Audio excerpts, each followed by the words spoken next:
I never imagined that one decision made from the top floor of my corporate tower would flip my entire life upside down. Because at that moment, I believed I was in complete control, wrapped so tightly in the armor of power and wealth that nothing could penetrate the shell I had spent decades constructing around my heart. My name is Margaret Harrison, and for more than 20 years I have reigned over Harrison Industries with the same rigid precision that kept the rest of my life in perfect, sterile order, leaving no room for chaos, no room for vulnerability, and certainly no room for anyone who reminded me of the world I fought so hard to escape. From that height, with the city stretching endlessly beneath me like a kingdom carved by my ambition and fortified by my sacrifices, I felt untouchable, and perhaps that is why cruelty came so easily that afternoon. The idea did not strike me like lightning. It seeped slowly into my consciousness as I watched him through the floor-to-ceiling window of my office. Far below, almost lost in the geometric pattern of the courtyard, Jim Mitchell knelt beside the fountain with the diligence of a man who still believed hard work was its own reward. His faded shirt, sun-worn boots, and patient movements made him stand out against the polished marble and manicured gardens he tended with a devotion that irritated me far more than I cared to admit. I often told myself that what bothered me about Jim was the inconsistency of seeing someone so gentle, so meticulous, performing a role designed for men who had surrendered to life, not someone who seemed to hold on to something stubborn and quiet inside himself. But the truth was darker and much less flattering. Every time I looked at him, I was reminded of the version of myself I had buried. The girl who grew up on the South Side counting grocery coupons beside a mother who worked 3 jobs and still cried over unpaid electric bills. Jim represented everything I had risen above, everything I believed I had outgrown, and the cruelest part of me wanted to prove that my climb to the top had earned me the right to stand above him. That afternoon, as the autumn sunlight painted long shadows across my office, my assistant buzzed in with the final guest list for the annual charity gala, the event that allowed Chicago's elite to congratulate themselves on their generosity while simultaneously competing for the sharpest gown, the flashiest donation, or the most enviable column placement in the society pages. It was the kind of room where reputations shifted with a single whisper, where power was a currency traded through eye contact and subtle smiles, and where I thrived because wealth had become my language and arrogance my shield. While reviewing the names, a thought surfaced with a clarity that startled me. I could bring Jim into that room. I could place him in front of people who would dissect him with their polished stares, who would never consider him their equal, who would laugh behind linen napkins at his discomfort. It was an opportunity to demonstrate how far I had come, and how far below me he truly was. The idea was ugly, but I embraced it because ugliness had become far easier to manage than vulnerability. On the surface, the plan was elegantly simple. A formal invitation, handwritten on ivory cardstock, would arrive at his apartment like an honor he had not earned. He would show up overwhelmed, underdressed, out of place, and the room would devour him. He would stumble, he would shrink, and I would watch from a safe distance, confident in my belief that I had mastered a world he could never enter. But underneath that calculation lived something I refused to acknowledge, something that twisted in my chest whenever I saw him working in silence, while I rattled through meetings and negotiations with the emotional emptiness of a woman whose life had been too quiet for too long. Since Richard died 8 years earlier, the halls of my 12-bedroom house had echoed with a loneliness I drowned with mergers, acquisitions, and the comforting noise of constant success. Yet even the noise had grown thin, and when I looked at Jim's steady hands planting chrysanthemums with more care than I had shown another person in years, an ache stirred in me that I pushed down violently. So instead of confronting my own emptiness, I doubled down on cruelty. I ordered Patricia to prepare the invitation with the most formal script, instructing her to deliver it by hand to Jim's run-down apartment before the end of the night. I justified it as entertainment, a harmless spectacle, another game played by the wealthy to distract ourselves from our own hollow victories. What I failed to understand, standing so high above him, was that the moment that envelope left my hands, the world I had so carefully constructed began to shift in ways I could not see, and the consequences waiting at the end of that decision would dismantle the life I knew with the precision of a storm carving through glass. I had no idea the man I intended to humiliate would walk into that ballroom looking nothing like the gardener I thought I knew. If I'd known what Jim was dealing with at that very moment, I might have thought twice about my plan, because the truth that later unfolded before me carried a weight far heavier than anything I had imagined while standing in my immaculate office, convinced that I understood the world simply because I had conquered my portion of it. I didn't know then that while I reviewed floral arrangements for the gala and considered which designer gown best signaled indifference, Jim was waking to the shrill cry of an alarm clock that had been with him since college, rolling out of a narrow bed in a studio apartment where the walls were so thin he could hear the neighbor's baby crying at odd hours, and beginning a day that demanded a strength I had never once acknowledged. I would only learn these details much later, in the small, vulnerable moments when he finally let me see the parts of him that he had kept hidden for years. But looking back, I can almost picture him exactly, rubbing the sleep from his eyes with hands scarred by years of labor, stepping onto the cold linoleum floor with the steady acceptance of someone who knows that life will not wait for him to gather himself, and moving through his cramped kitchen to make instant coffee so weak he once joked it barely counted as a beverage. His apartment, as I would eventually see, held very little beyond the essentials: a second-hand recliner, a chipped table, stacks of newspapers, and a single framed photograph of his mother, whose soft expression mirrored the gentleness he carried, even on the worst days. What I also didn't know then was that as he stood over his mug of coffee, his phone buzzed with a call from his mother, not with morning pleasantries, but with another reminder of the endless responsibilities that rested quietly on his shoulders. His nephew's asthma medication was growing more expensive, his sister was drowning in medical bills and double shifts at the diner, and Jim, despite living paycheck to paycheck, was always the one who refused to let his family fall apart. The weight of it all didn't break him. It shaped him, building a quiet resilience that I, in all my corporate arrogance, had mistakenly interpreted as passivity. Had I known that he had once dreamed of opening his own landscaping business, studying environmental psychology in graduate school before life pulled him violently off course, perhaps I would have hesitated before weaponizing my privilege against him. His ex-wife had taken not only half his savings, but also the last pieces of his confidence, reminding him during their divorce that he would never be more than a hired hand, that people like him didn't get to dream of anything larger. Those words lingered like a ghost in him. But he worked anyway, planting gardens and pruning trees with a precision that came from passion rather than obligation, carrying on even when the world dismissed him.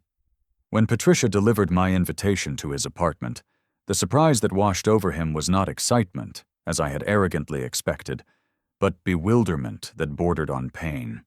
He didn't understand why someone like me would want someone like him in a room filled with senators, CEOs, and individuals accustomed to silk tablecloths and $300 wine flights.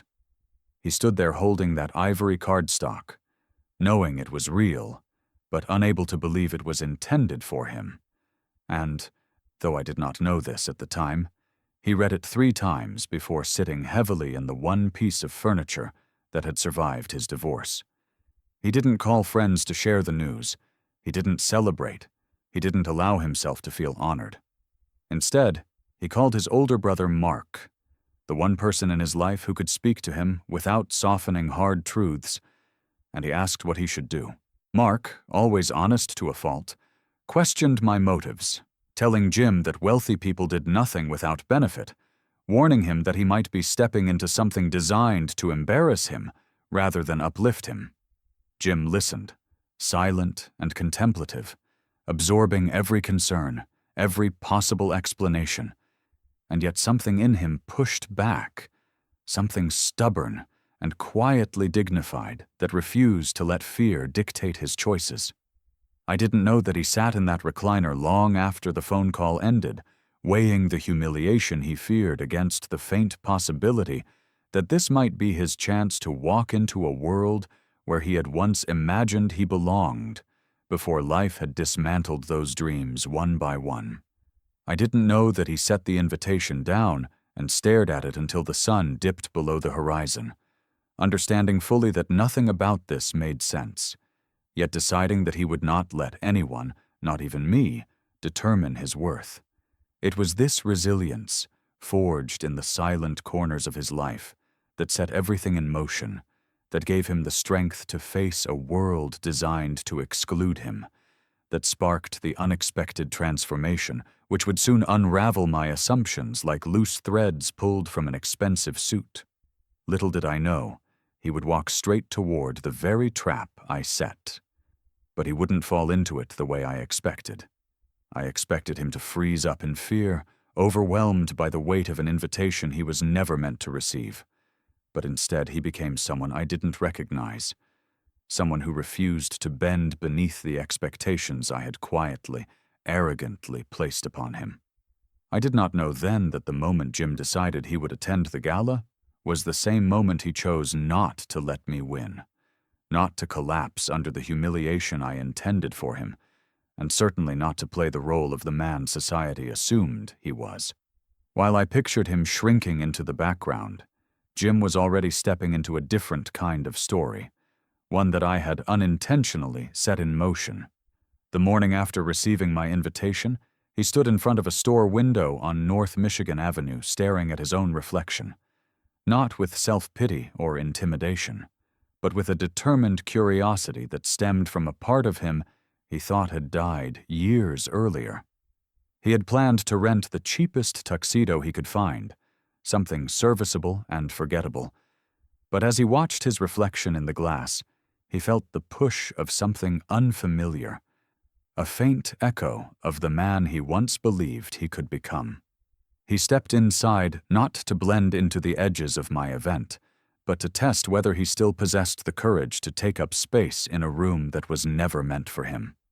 Inside the formal wear shop, fate introduced him to Anthony Marcelli, a man whose discerning eyes could read character the way others read business contracts. Anthony wasn't impressed by status or money. He was impressed by integrity, and from the moment Jim walked in, still dressed in worn work clothes, but standing with a posture that held more dignity than he realized, Anthony sensed a story worth investing in. Jim explained he needed something for a gala he had been invited to, though his tone suggested he wasn't entirely sure he deserved to be there. Instead of dismissing him, Anthony disappeared into the back and returned with a garment bag that seemed almost too beautiful to belong in a place like Jim's world. Inside that bag was a midnight blue Armani tuxedo, tailored exactly to Jim's measurements, despite belonging to another man who never returned to claim it. It shimmered under the shop lights like ink touched by moonlight. The fabric felt impossibly smooth under Jim's fingers, and for a moment he stood frozen, not out of fear, but out of disbelief that something so exquisite could be draped across his shoulders. When he looked at the price tag, more than he earned in a month, he immediately stepped back, shaking his head, telling Anthony he couldn't afford something like that. But Anthony, with a soft grin that held years of watching people underestimate themselves, told him it wasn't for sale. It was a loan, a chance, a silent vote of confidence from someone who understood transformation long before the man experiencing it could. What unfolded after that only strengthened the strange alignment of kindness and destiny. Anthony called his brother Mario, who owned an upscale shoe shop 2 blocks away, insisting Jim needed the right footwear.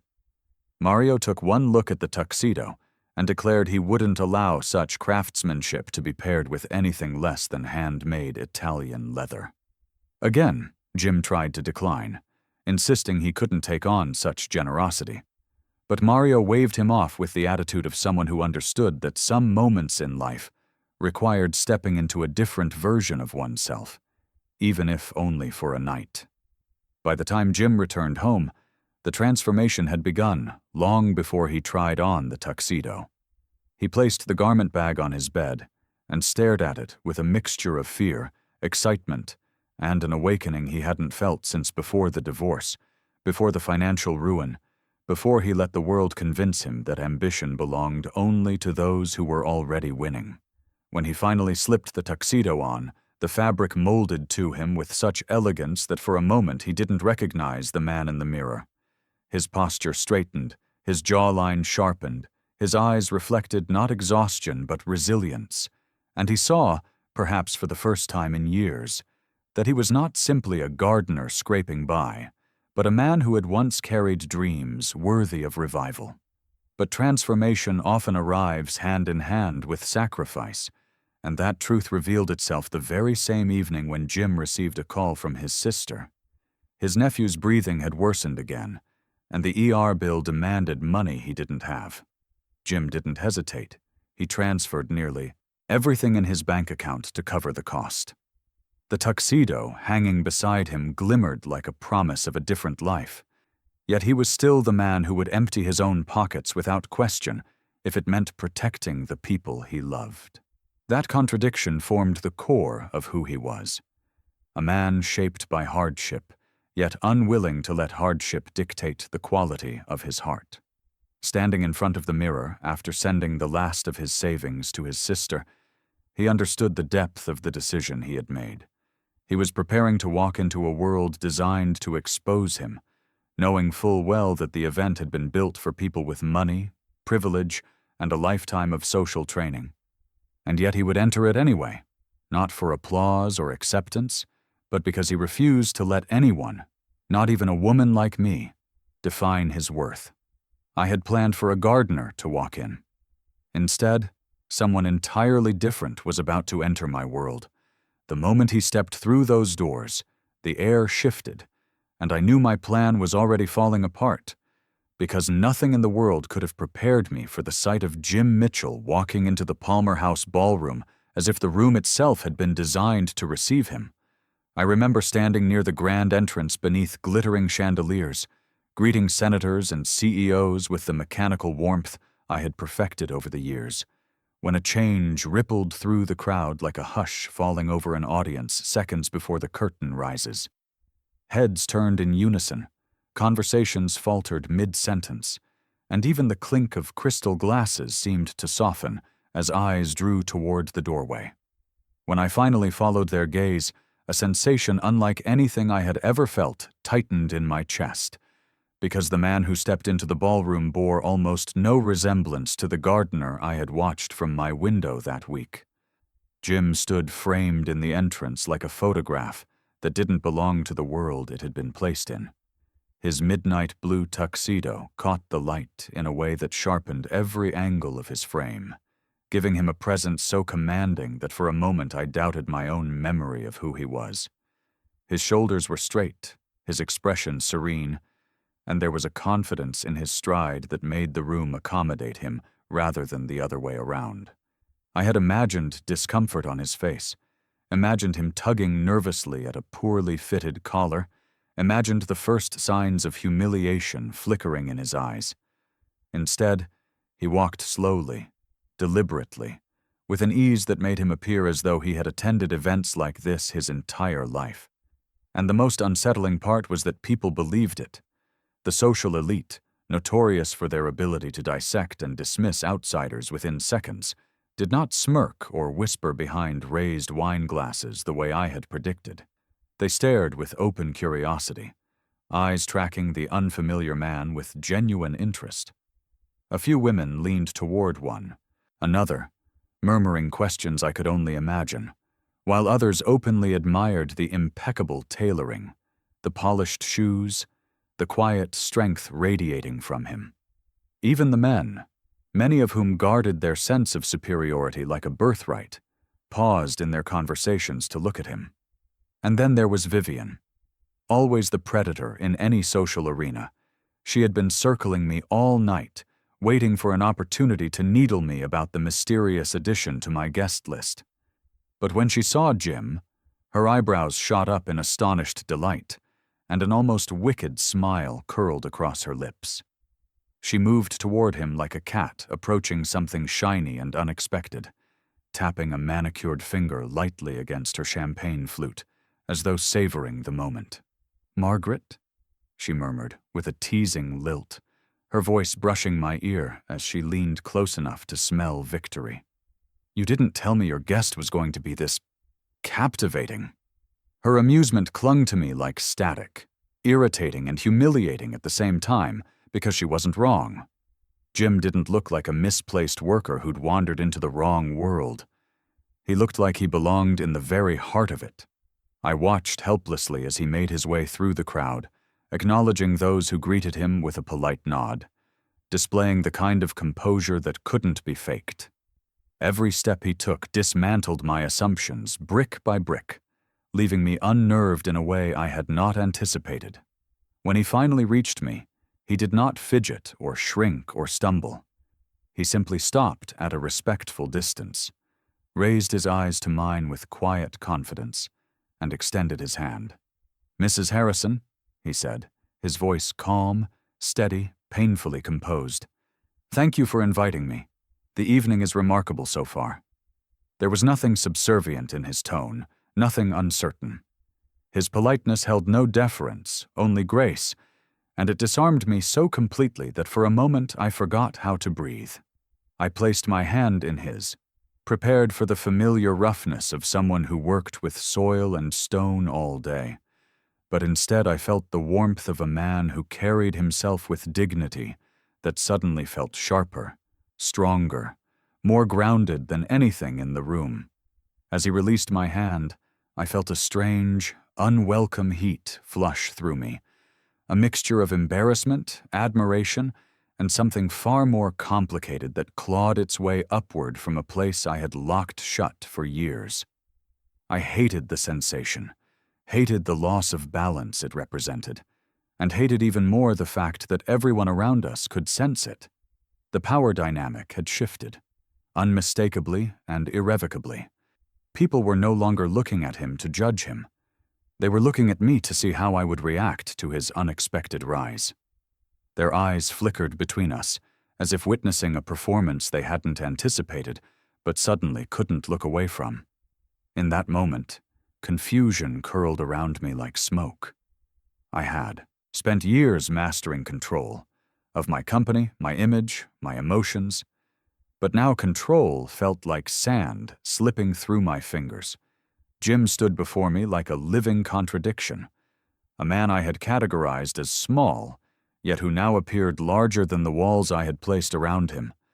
I opened my mouth to regain some semblance of the order I depended on, but before I could form a coherent sentence, he gave me a gentle nod, excused himself with impeccable etiquette, and moved toward the dining area with a confidence that rattled me harder than any public challenge ever had.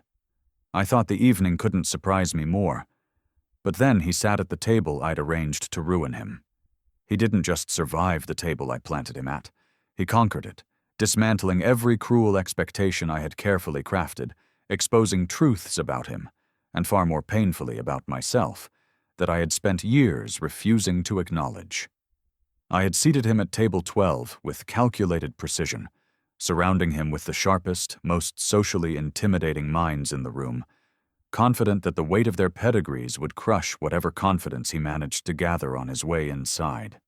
Yet the moment he took his seat, something remarkable unfolded, something so quietly devastating that I found myself rooted to the marble floor, unable to look away. Judge Patricia Weston, a woman who could reduce millionaire defendants to stammering apologies with a single raised brow, leaned forward to address him with polite condescension. "Mr. Mitchell," she began, her tone delicately laced with superiority, "I understand you work in landscaping. Such refreshing simplicity."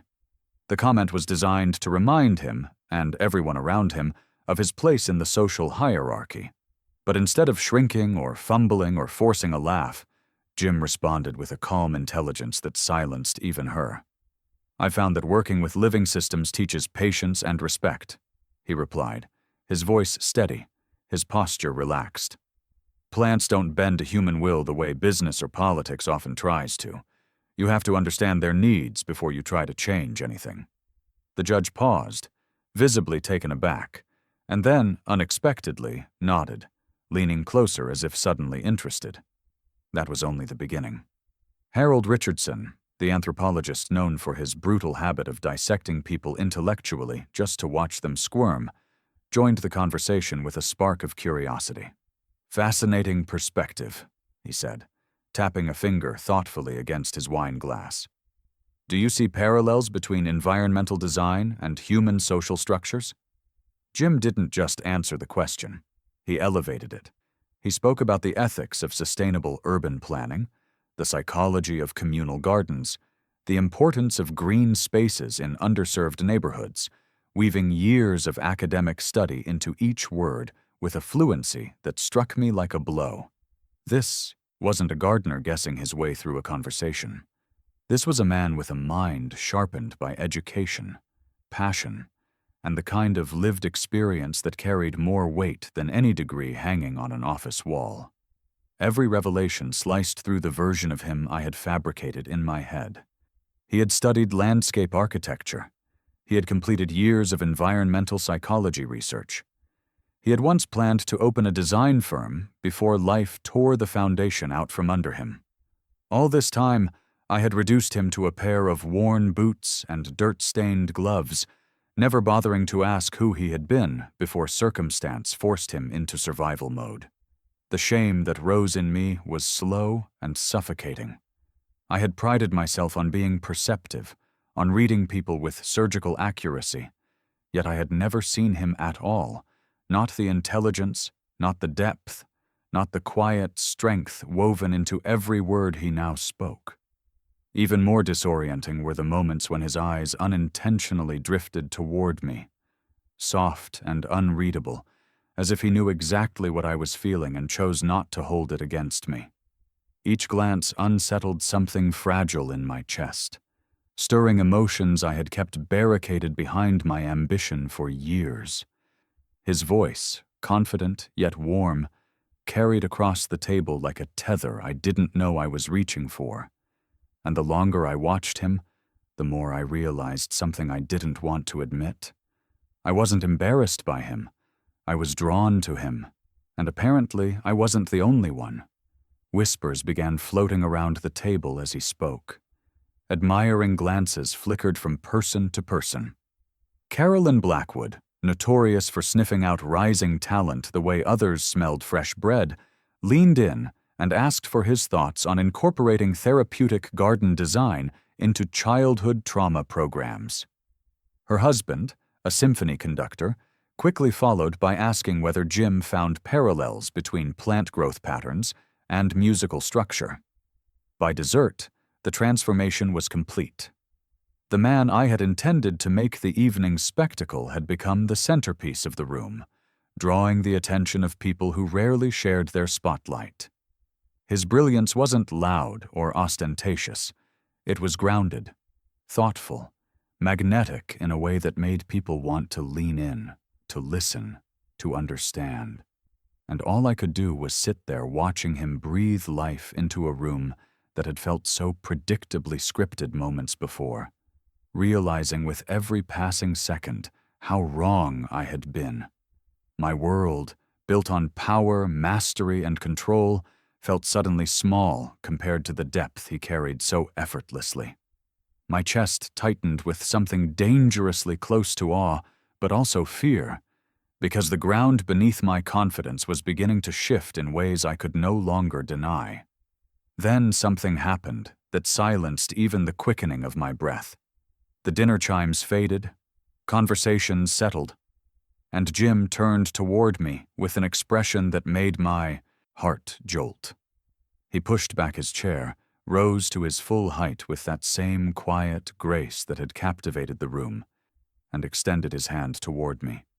But nothing prepared me for what happened when he stood and offered me his hand.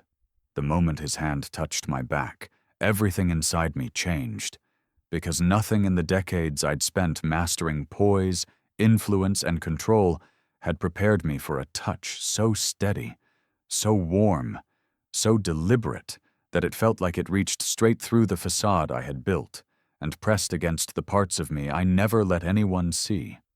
The ballroom seemed to fade around us as he guided me onto the dance floor, not with hesitation or uncertainty, but with a confidence so quiet it disarmed me more than arrogance ever could.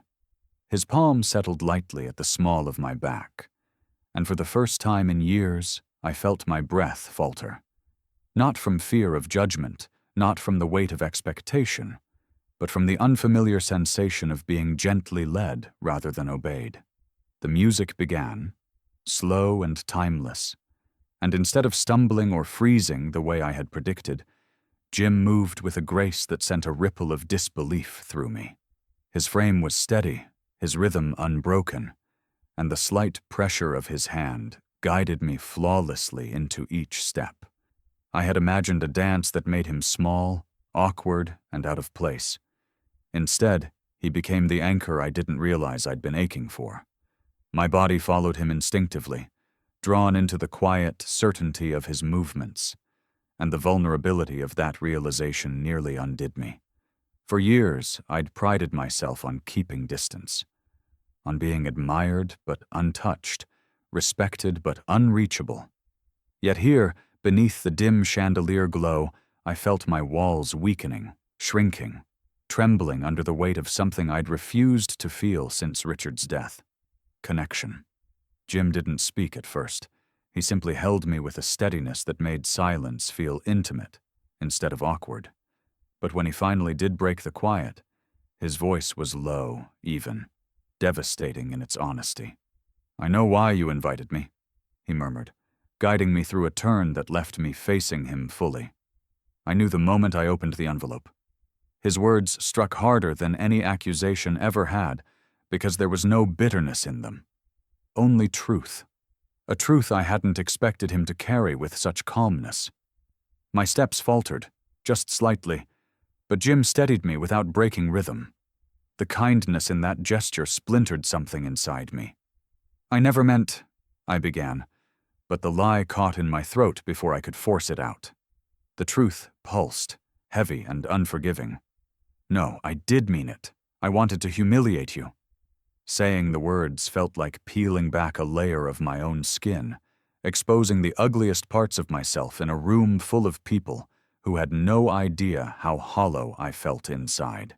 Shame burned through me, not the fleeting kind that comes from embarrassment, but the deep, echoing kind that comes from recognizing the person you've become and not liking what you see. His eyes softened, not with pity, but with an understanding that made my chest ache. "I came anyway," he said quietly, "because sometimes surviving the thing meant to break you is the only way to take back the pieces of yourself you lost along the way." It was humility, but it was also strength, stronger than anything I had seen in boardrooms, negotiations, or high-stakes corporate warfare. His words settled between us, warm and unsettling, and for the first time since sending that invitation, I couldn't hide behind arrogance or power or calculation. My apology rose before I could stop it, stripped of polish or strategy. "I was wrong," I whispered, my voice cracking in a way I hadn't allowed in years. "I saw you every day without ever truly seeing you." His grip on my hand tightened just slightly. A silent acknowledgement, not absolution. He held me the way someone holds fragile truth, not fragile people, and it made something deep inside me start to uncoil. He wasn't validating my excuses. He wasn't comforting me for my own comfort. He was simply standing in his truth while allowing me to face mine. As the music swelled, the tension between us shifted, no longer sharp or adversarial, but tender, cautious, charged with something neither of us had expected when the night began. I felt heat rise in my chest as I realized how close we had grown, how natural his hand felt against my back, how grounding his presence was in a world built entirely on pretense. And when the music stopped, neither of us stepped away. The limo ride should have been the end, but it was only the beginning, because the silence that stretched between us wasn't the silence of strangers. It was the charged, trembling quiet of two people who had crossed a line neither of us fully understood yet.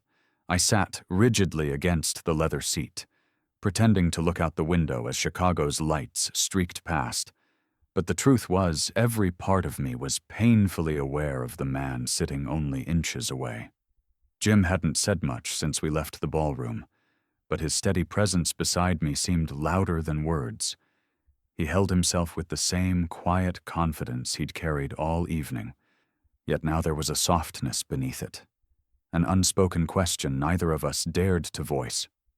I told myself driving him home was the decent thing to do, a simple gesture of courtesy, nothing more. But when the limo rolled to a stop outside his building and he reached for the door handle, something inside me tightened with a force that startled me. I didn't want the night to end. I didn't want the space between us to dissolve into the familiar roles waiting for us in daylight. I didn't want to lose whatever fragile, dangerous connection had sparked on the dance floor. Before I could talk myself out of it, I stepped out after him. The air was colder here than in Lincoln Park. The street lamps, flickering against cracked pavement that hadn't seen maintenance in years. My heels clicked sharply against the concrete, a sound too polished for this block, but I kept walking until I reached him. He turned, surprise flickering across his face, followed by concern. "Margaret, you shouldn't be out here," he said gently. "This neighborhood isn't—" "I know," I interrupted, breath catching in the night air. "But I needed to say something before we let this night become— pretend." His expression shifted. Guarded. Curious, vulnerable, all at once.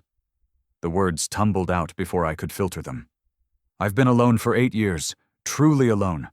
I filled my life with work, power, obligation, anything that made the silence easier to ignore. But tonight—" My throat tightened. Tonight was the first time I didn't feel alone. A long breath left him, the kind that carries years of unspoken truth. "I've been alone too," he said quietly. "Not just physically. I lost myself after the divorce, after being told I wasn't enough, wasn't driven enough, wasn't ever going to matter." He gave a small, broken laugh. "It's strange, isn't it? The gardener and the CEO, both pretending to be stronger than we are." I looked around, the chipped brick walls, the dim lights, the worn-out doors barely holding their frames, and the gulf between our worlds hit me with sobering force. My home had 12 bedrooms. His was one room with a window that rattled when buses drove by. Wealth, class, comfort, opportunity, everything separated us except the one thing we had both been starving for: being seen. "I shouldn't have treated you the way I did," I said softly. "You were standing in front of me for 3 years, and I never once looked at you the way I did tonight." His eyes lifted to mine, steady and unflinching. "And how did you look at me tonight?" The question unraveled me. Like someone I wanted to know, someone I should have known. The honesty in the air between us grew heavier, fuller, almost visible. For a long moment, neither of us moved. We simply existed in the charged space between two very different lives, drawn together by something neither of us could name yet.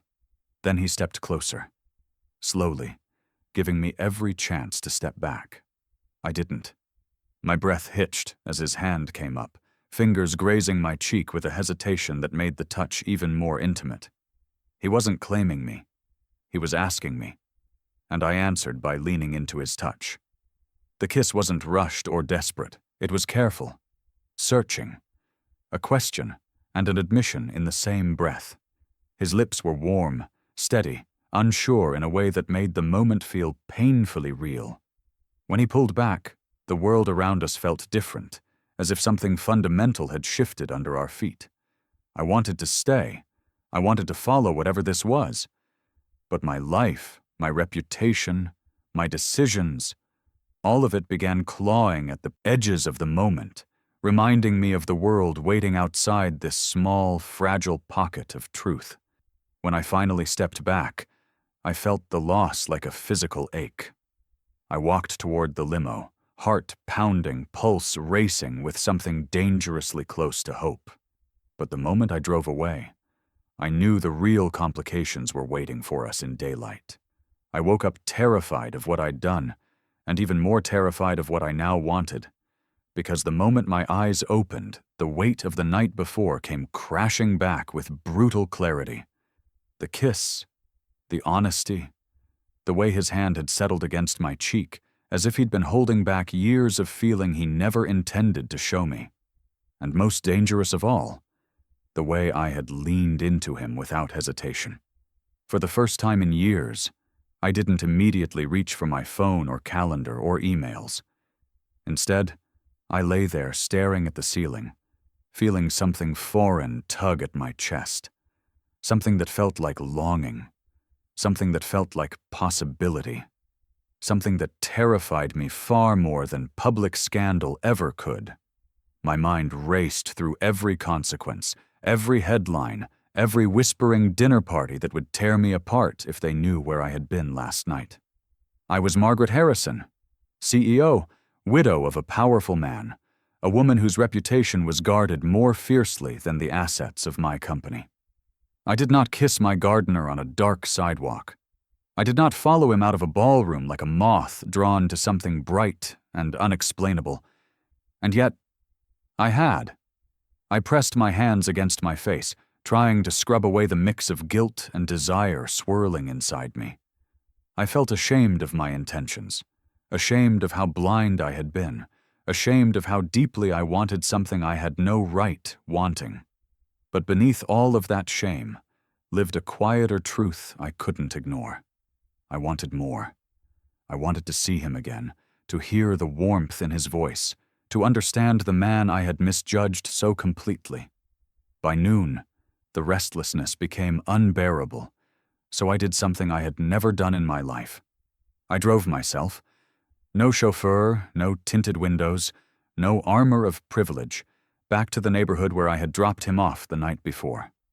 The buildings looked older in daylight, worn by time and weather, their bricks chipping, their stairwells leaning. It was a world so far from mine that it almost felt foreign. But it was real, lived in, honest in ways my marble floors and vaulted ceilings had never been. As I sat in my car, watching the neighborhood move around me, something shifted inside me. Children played on cracked sidewalks without caring that their shoes were worn. A father knelt beside a little girl struggling to ride her bike, steadying her with a patience that softened even the grayest corners of the block. Women leaned out of second-story windows, calling greetings to one another, laughter floating down like warmth cutting through the cold.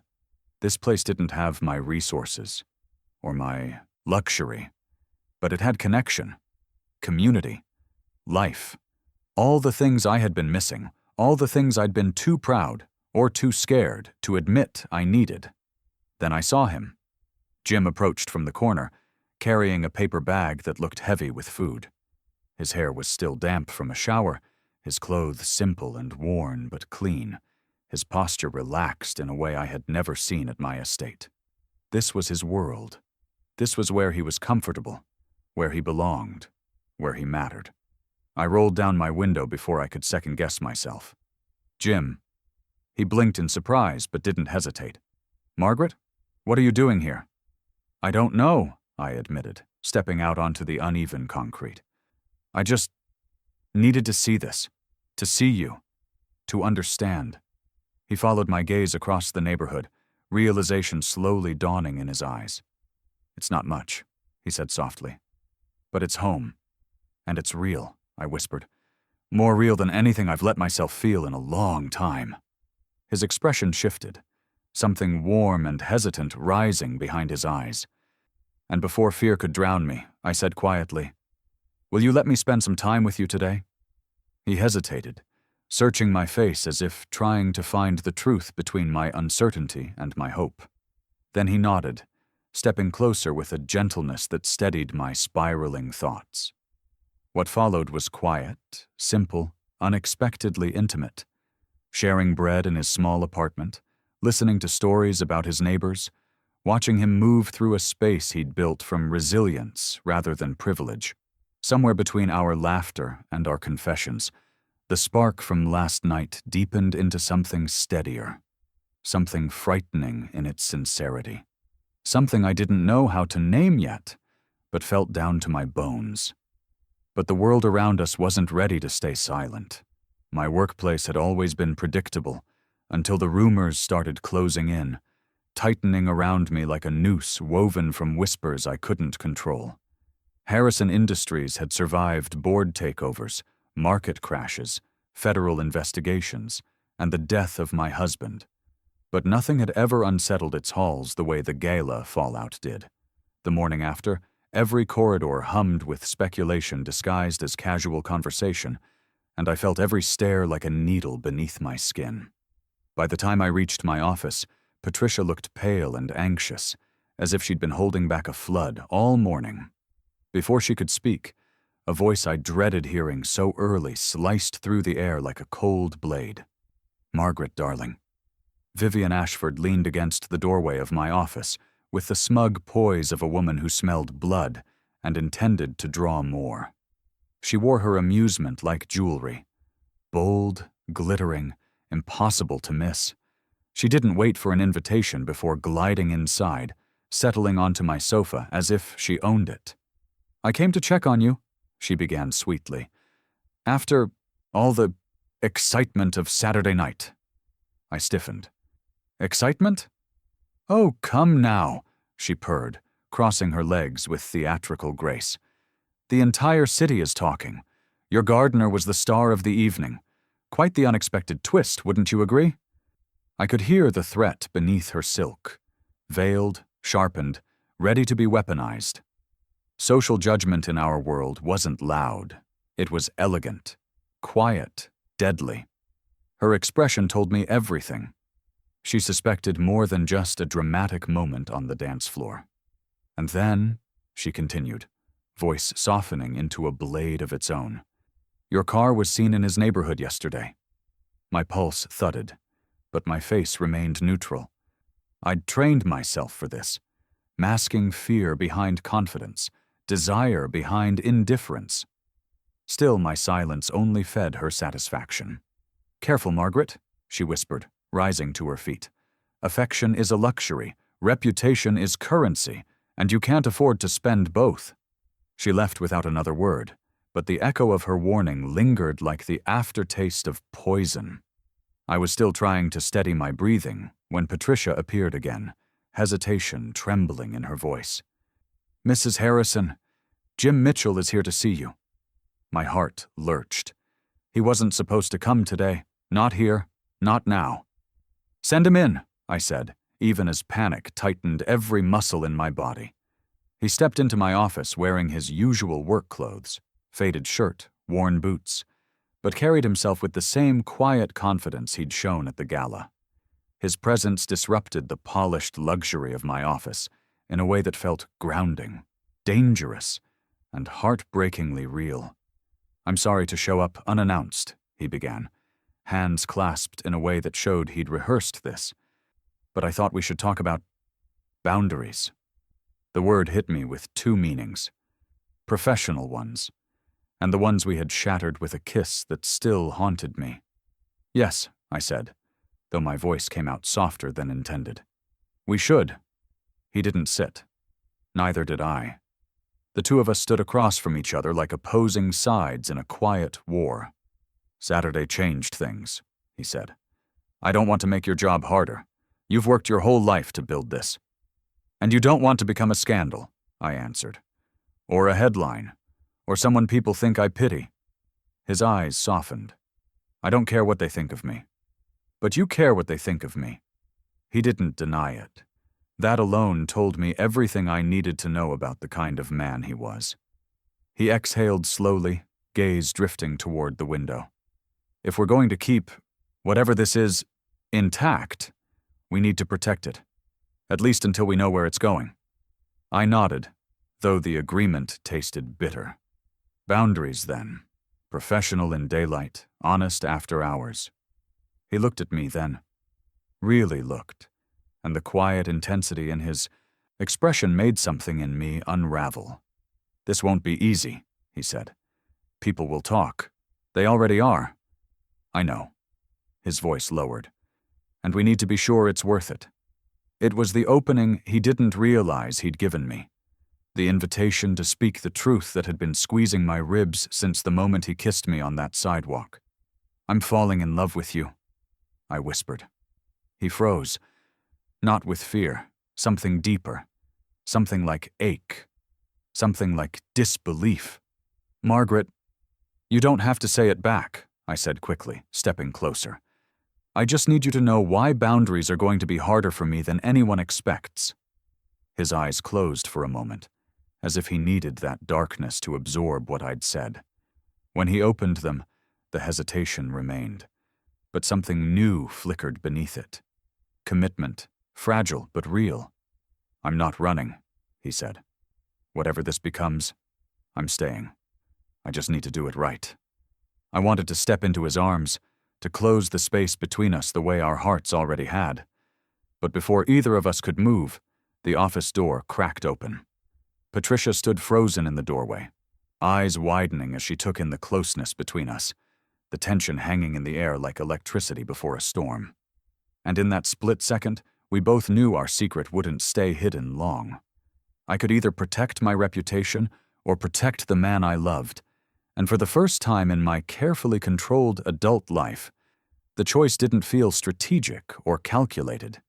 It felt human, frighteningly human. In the days that followed Patricia walking in on us, the tension in my office thickened until I could almost taste it in the air. Whispers tightened in the hallways, glances sharpened, speculation spread faster than quarterly reports. Harrison Industries, my sanctuary of predictable order, had become a battlefield where every misstep could cost me more than stock value. It could cost me him. Board members eyed me with a mixture of confusion and concern. Business associates paused too long before speaking. And my social circle, already merciless on their best days, became a silent jury waiting for me to deny, dismiss, or distance myself from the man whose presence had steadied me more than any corporate success ever had. But I didn't. I couldn't. Not after what I had already admitted to him, not after the way he held himself in my office, vulnerable yet resolute, like a man determined to walk towards something real despite the odds stacked against him. The pressure reached a breaking point during a strategy meeting when Harold Westbrook casually referenced romantic distractions compromising leadership judgment. Something inside me snapped, not in anger, but in clarity. I walked out of the meeting, straight into the hallway where every employee pretended not to stare, and made the decision I never thought I'd make in public. I chose transparency over secrecy. I called a press briefing. I stood in front of cameras that had chronicled every chapter of my career and said the words that could have dismantled it. Jim Mitchell is not a rumor. He is a remarkable man who has been part of my life for years, and I'm no longer willing to pretend he isn't important to me. The room fell silent. Not scandalous silent. Stunned silent. I didn't bother explaining the timeline or defending myself. I didn't apologize. I simply told the truth. And for the first time in years, speaking publicly didn't feel like performance. It felt like freedom. The reaction was immediate and mixed. Gasps, approval, disapproval, fascination, thinly veiled outrage. My phone exploded with messages, some supportive, most intrusive. Social hosts whispered behind champagne glasses. Vivian called twice before noon, each voicemail dripping with disbelief. But Jim, sweet, steady Jim, showed up at my house that evening with worry in his eyes. "You didn't have to do that," he said, voice tight with concern. "Not for me." "I didn't do it for you," I replied, stepping closer. "I did it for us." His shoulders softened, as if the weight he'd carried for years finally loosened. For the first time since the night of the gala, I saw pride flicker across his expression. Not the arrogant kind, but the kind born from being truly seen, finally valued. He began believing in himself again, slowly at first, then with a confidence that bloomed like something long dormant. He started sketching design concepts in the evenings, took small consulting projects clients begged him for, accepted invitations to speak on sustainable landscaping. All things he never would have dared had he still been hiding behind the shadow of my name or the fear of public mockery. Our relationship deepened, not in dramatic declarations, but in small, intimate rhythms of daily life. Mornings where we shared coffee before I left for the office. Evenings where he taught me to recognize plants by touch rather than appearance. Sundays where we walked through farmers' markets, blending his world and mine into something that finally felt like home. It wasn't perfect. Nothing real ever is. There were days when judgment felt suffocating, when the gap between our lifestyles felt like an open wound. But every time doubt crept in, he steadied me with a look or a word that reminded me why I had chosen him, and why he had chosen me. Then, one winter morning, quiet, frost-streaked, the world muted under a soft blanket of snow, he walked into the greenhouse where I was trimming orchids. His steps were nervous, his breath visible in the cold air, and tucked in his hand was a small velvet ring box. And before he even spoke, I knew my life was about to change again. He knelt in dirt, not marble, and it was more beautiful than any ballroom, because in that moment, surrounded by the scent of damp soil and blooming orchids, I realized love wasn't made of chandeliers and polished floors. It was made of truth, humility, and the willingness to kneel on cold ground just to offer your heart to someone who once believed she didn't have one left to give. I had come to the greenhouse early that morning, seeking quiet before another long day of battles I never anticipated fighting. Boardroom pressure, public scrutiny, and the whispers that followed me everywhere since the announcement of our relationship. The winter outside was harsh, but inside the greenhouse the air was warm and alive, filled with the colors Jim had coaxed into existence, with the kind of patience that had once frustrated me. Now it humbled me. I was trimming an orchid stem when I heard the soft crunch of his boots on the gravel path. I expected him to wrap his arms around me from behind, or at least greet me with that gentle half-smile that always softened something in my chest. But when I turned, everything inside me stilled. Jim stood frozen near the doorway, the pale winter light catching on the edges of his hair. His breath fogged the air, his eyes were shadowed with nerves, and in his hand, barely steady, he held a small velvet box. His fingers trembled, just slightly, but enough for my heart to trip in my chest. I had never seen him afraid of anything until this moment. "Jim?" I whispered, the scissors slipping from my fingers. "What's wrong?" He swallowed hard. "Nothing's wrong. Everything's right, for the first time in years." He stepped closer, each movement careful, deliberate, as if approaching the most fragile part of his life, me. His voice was softer than I'd ever heard it, warm and uncertain all at once. "I practiced this," he said with a shaky laugh. "But now that I'm standing here, every word feels too small." Before I could speak, he sank to one knee, right into the soil, staining his trousers without a second thought. The breath rushed out of my lungs so fast I felt dizzy. This wasn't the polished, camera-ready proposal I'd seen 100 times in my social circles. This wasn't curated or staged or extravagant. It was real. It was him. And God, it was perfect. His hands shook as he opened the box, revealing a simple solitaire diamond set in an elegant band. Nothing flashy, nothing meant to impress my wealthy friends. Something timeless, chosen with care, chosen for me. "Margaret," he began, voice trembling, "I know we come from different worlds. I know people talk, and they always will. But none of that matters when you're near me. You make me feel like the man I used to dream I could become. Not because of your name or your money, but because you see me. You see all the parts I thought were lost forever. My throat tightened, my eyes stung, and my hands trembled as I covered my mouth. I love you, he continued quietly. Not the CEO. Not the woman on magazine covers. I love the woman who laughs in her sleep. The woman who kneels beside me in the dirt to help repot orchids even when she's terrified of getting soil under her nails. The woman who is learning to let herself be cared for. My heart cracked open at those words. I had spent years building walls around myself. Walls of work, of status, of grief. But he had found his way through them with nothing but patience and truth. I want to spend my life with you, he said softly. Not in your world or mine, but in the one we're building together. Will you marry me? A lifetime of hesitation, pride, and fear evaporated in a single breath. All the steel I'd wrapped around my heart loosened. All the loneliness I'd grown accustomed to faded. He wasn't asking for a place in my empire. He was asking to be my home, and I realized in that moment that he already was. Yes, I whispered, falling to my knees in the dirt with him. Yes, Jim. 1,000 times yes. He let out a breath that sounded like relief and disbelief mixed together, and when he slipped the ring onto my finger, something inside me finally settled into a place I hadn't known existed. He pulled me into his arms, holding me as if I were something precious. Not because of power, not because of reputation, but because he loved me.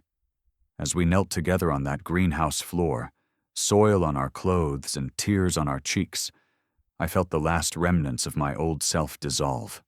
I wasn't the untouchable CEO anymore. I wasn't the widow hiding behind a fortress of success. I wasn't the woman who sent a cruel invitation to a man she thought she could control. I was someone new, someone better, because of him. We stayed there longer than we should have, holding each other in the warmth of a world we had grown together. It felt like the end of one life and the beginning of another, one rooted in love, humility, partnership, and truth. But even in that perfect moment, even with the ring on my finger and his heartbeat pressed against mine, a quiet worry began to hum beneath the joy.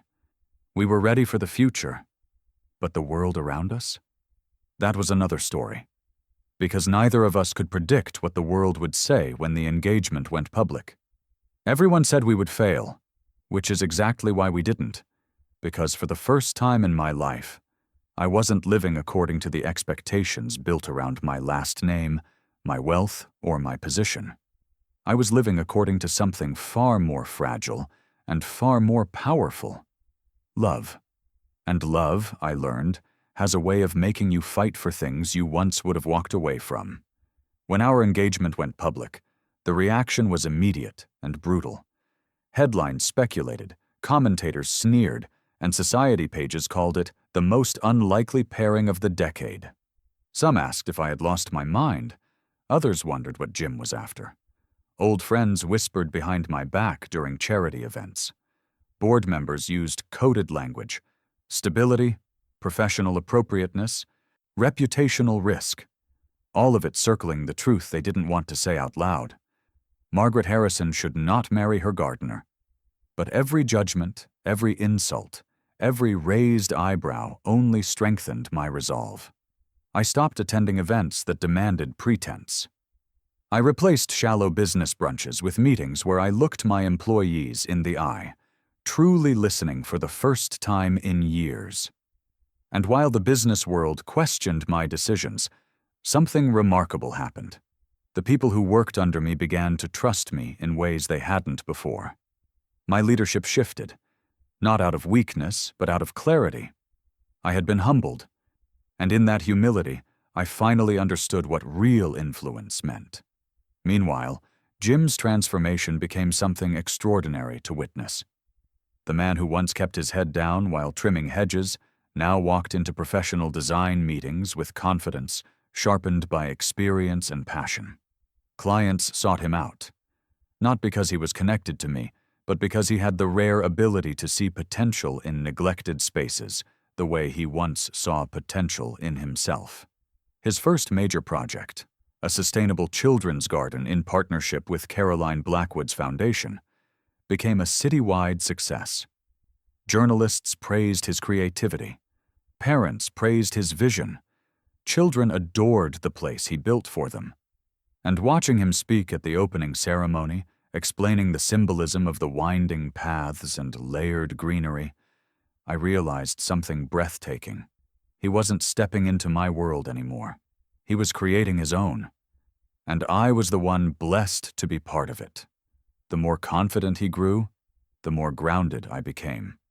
Our worlds, once separated by wealth and circumstance, began blending in ways neither of us anticipated.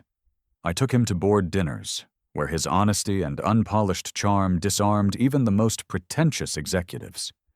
He took me to community events in his neighborhood, where people embraced me not for my status, but for my willingness to show up.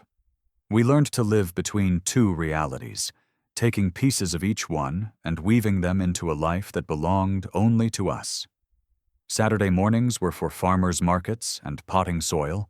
Evenings were for wine and new project sketches spread across our dining table.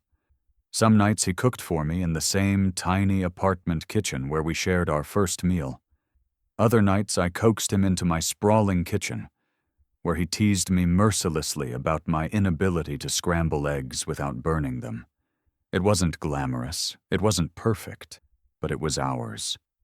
There were moments, too, when the past rose like a shadow between us. My old arrogance, his old wounds. The fact that our story began with my desire to humiliate him was something neither of us could fully erase. One night, while we sat together in the greenhouse surrounded by orchids he'd taught me to care for, I gathered the courage to ask him if he ever resented how this began. He took my hand, brushing dirt from my palm with a tenderness I had never known before. "If you hadn't tried to tear me down," he said, "I never would have realized how much strength I had left to build myself back up. And you never would have realized how much heart you'd been hiding." His forgiveness didn't erase my guilt, but it transformed it into purpose. I became a better partner, a better leader, a better woman, not despite the ugliness of how our story started, but because facing that ugliness forced me to grow. Our house slowly became a blend of who we were and who we were becoming. His sketches lined my office walls. My books filled his nightstand. Fresh flowers, always arranged with deliberate care, appeared in nearly every room, subtle reminders of the hands that loved me. The greenhouse became our sanctuary, where work and love blurred into the same labor of growth and patience. The life we built wasn't the one anyone predicted. Not my colleagues, not my friends, not even me. But it was richer, fuller, more authentic than anything I'd gained through money or power. Humiliating him had been my lowest moment. Loving him became my highest. And just when I thought nothing could shake the foundation we'd built, just when the world's noise finally quieted and our life settled into something steady and bright, it happened. A letter arrived at our doorstep, one that made Jim go silent, one that made my heart drop into my stomach, one that threatened everything we had fought so hard to build, because perfection never lasts, and our next battle was already waiting for us. If this story pulled you in the way it pulled me, then don't stop here. There are so many more journeys, twists, and emotional moments waiting for you on this channel. Make sure you hit subscribe, turn on notifications, and stay with me for the next chapter. We're just getting started.